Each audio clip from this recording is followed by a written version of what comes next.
This is the UGREEN Nas sink. If you know anything about UGREEN, you know that they make very, very high quality and high functioning gadgets.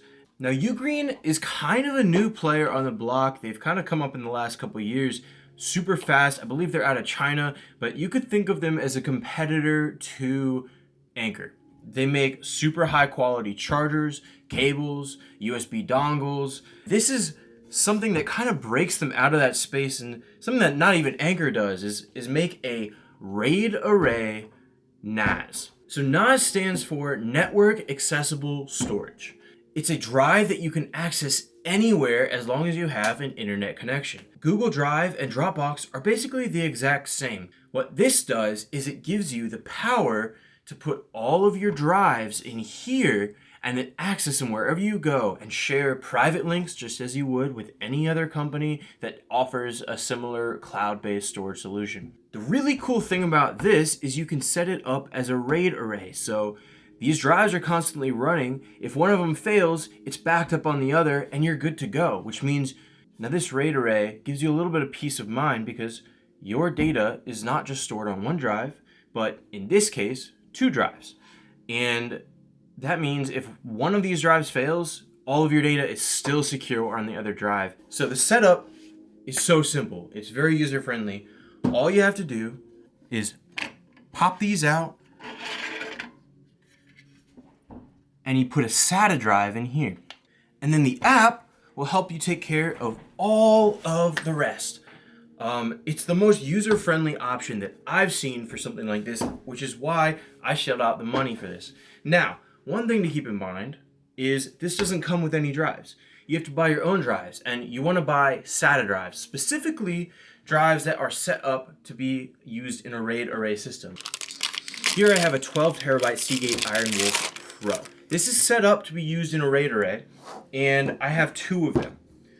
These will pop straight in here, and then I get to use 12 terabytes of cloud storage. I'm paying about $100 something a year for 2 terabytes of cloud storage, and I've already wiped through all of that. So my options were either upgrade to a business account or like a shared account to try to get more storage, but then I'm stuck paying that forever, year after year after year, and it just gets exponentially more expensive. This right here cost me about $300. I got it on sale. These, I think I got them for $150 each or below. I don't know, but I will link these all in the description. The other thing I got, which is totally optional, is this 1 terabyte SSD. Now, this actually isn't to store any data on. What this is for caching.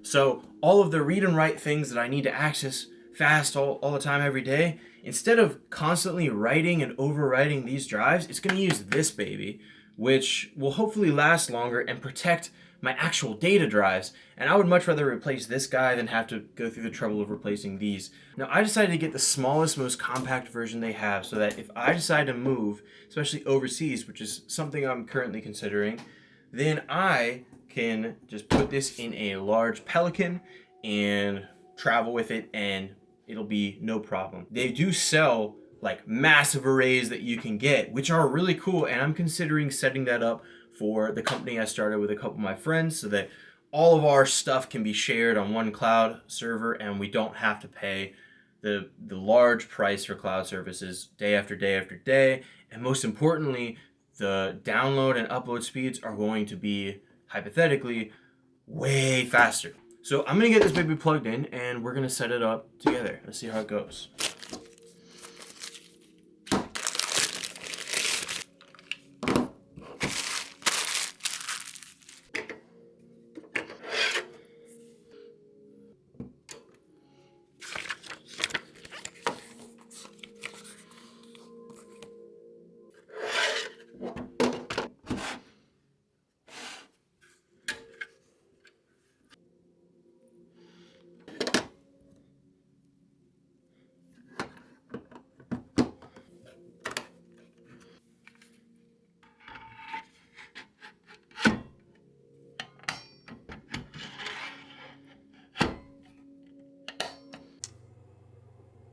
All right, I've connected everything up according to the instructions, connected the Ethernet into my studio Wi-Fi.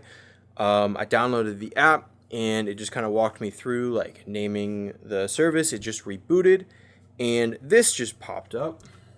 So it looks like there is a lot of time left, 22 hours and 28 minutes for it to finish syncing up and building this RAID, which seems like a lot. I'm not sure if maybe I did something wrong or if that's just standard. I'm probably going to look into it. But that's something to keep in mind. It might take a really long time. So I'm going to have to come back in tomorrow and finish talking to you guys about the app and walk you through all of that. Hey guys, it's been a couple days. There were some major storms that came through that brought power outages and flooding, and I didn't really want to run my UGREEN Nas system through any potential power outages because it could damage the system. Now, this actually brings me to a really good point. If you're considering switching over from Dropbox or Google Drive and trying to get into a NAS system, you got to remember that it's a physical system, and a physical system can get damaged, and if it gets damaged, you could lose all your data. After seeing all those storms coming through, I actually talked to my friend who builds NAS systems for professional companies, and he gave me a couple ideas in terms of making it super reliable in case something were to go wrong. One of those things is getting a UPS system, which is a fancy term for a power strip that has a battery built inside. So if all your power goes out, you have a backup supply, which gives you enough time to turn off the system properly. One really cool feature that the UGREEN Nas does have is if you're on the road or not home and you go on your app, you can actually turn it off remotely using your phone or your computer, or anywhere that you can access your NAS.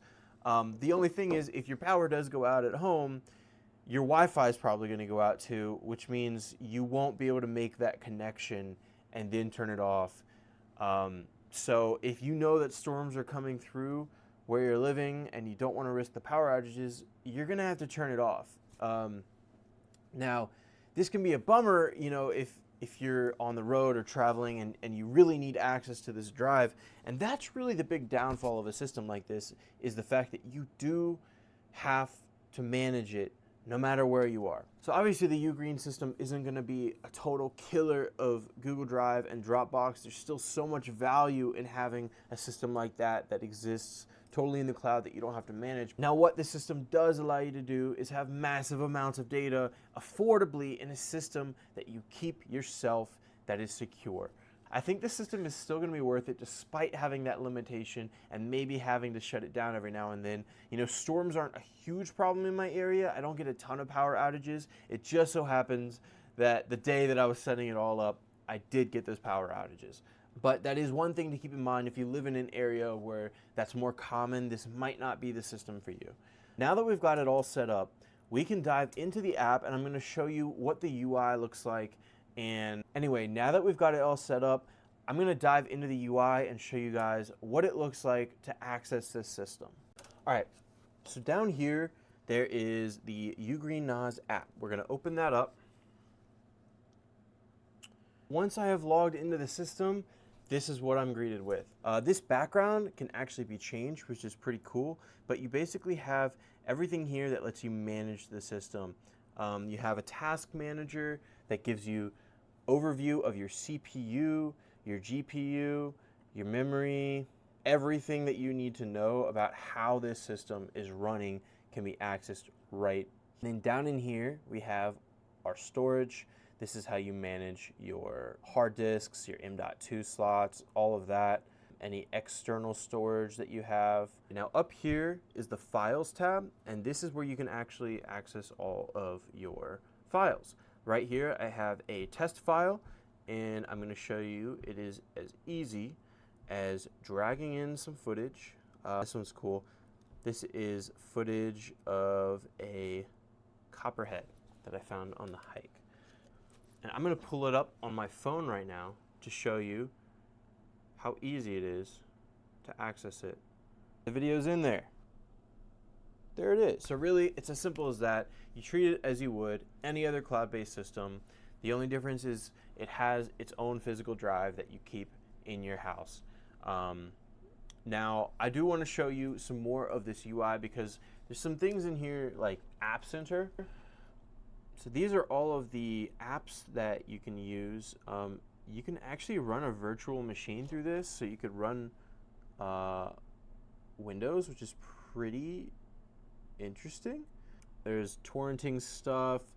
There is a photo media app thing that you can use to just organize all of your photos and videos. You have your music app if you want to keep music on here. You even have Firefox on here, so you can actually browse the internet using your NAS so that you could connect directly to web sources, which is pretty interesting. You have a theater mode, so this, if you want to use this as a just media device where you're storing all of your movies and shows and all that, and you just want to torrent stuff, this is how you would do that. It is, I don't intend on using it this way, but I actually have friends who use it this way, and they get rid of all of their Netflix subscriptions and all of that, and they just torrent their movies and put it onto a system like this, which is technically illegal. So I do not recommend that you do that. But if you wanted to do that, technically you could. And that's basically all that this has to offer. So all in all, it's a pretty cool system. I'm really looking forward to transitioning from my Dropbox over to this. Now this system might not be for everybody. If you are not really into the whole idea of having to manage a physical device, and you would rather pay the extra money to get a cloud-based service that is totally, out of your hands, then that's probably going to be for you. But if you like the flexibility of having a system like this, I would definitely recommend the UGREEN version of this. There are a couple others on the market, but from what I've seen, UGREEN is hands down the most user-friendly and has the best interface on the market currently. Anyway, that basically covers everything you'll need to know about the UGREEN Nas system. If you're interested in purchasing it, I'll put a link down in the description. This is not an affiliate link. This is not sponsored. I won't make money off of this video, but if you could please drop a like and subscribe, that would help me immensely. Thank you guys so much. Have a great day.